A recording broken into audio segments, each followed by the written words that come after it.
ปลาเรื่องอีสง่ายๆเนี่ยจะทอดส้มปลาง่ายๆเลยแบบนี้โอเคไปเลย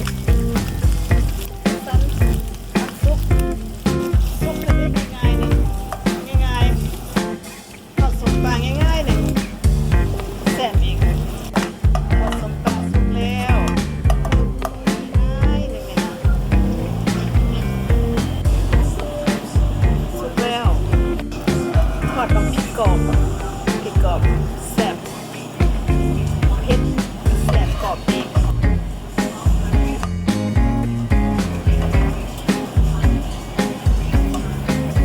ต้นหมักแตงกินกับแซ่บบ่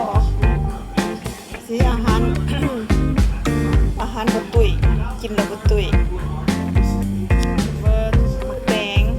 กินกับส้มปลาแซ่บกับส้มปลาง่ายๆเลยส่วนมะกรูดเปิดกันเด้อขอเด้อใบมะกรูดขอเด้อ Can I have some มะกรูด leaf See how easy to get my own herb See when I plant benefits I got 4-5 leaves แต่ see how ใบก็ได้เลยส่วนมะกรูด leaf ใบมะกรูด leaf ขี้ลาม leaf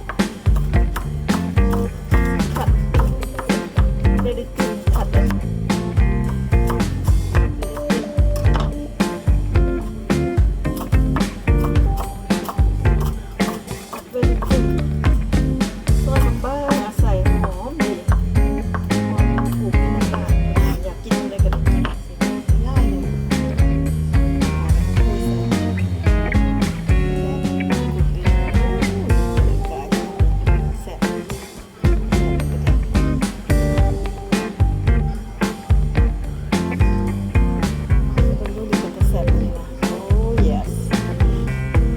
ทอดส้มปลากินกับแตง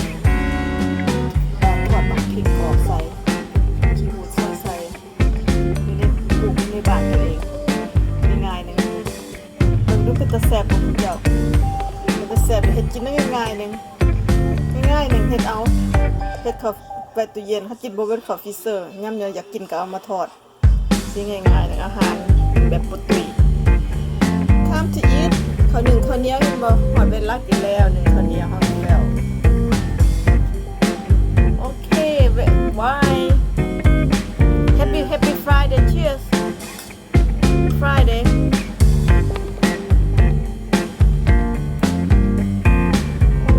I see it's cold good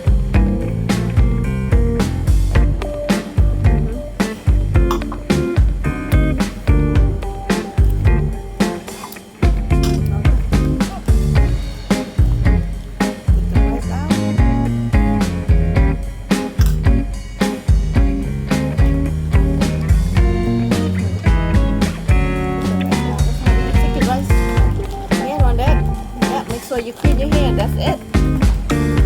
Oh, what's that? No, I hear something rub. Alright, let's eat. Show you how to eat very easy.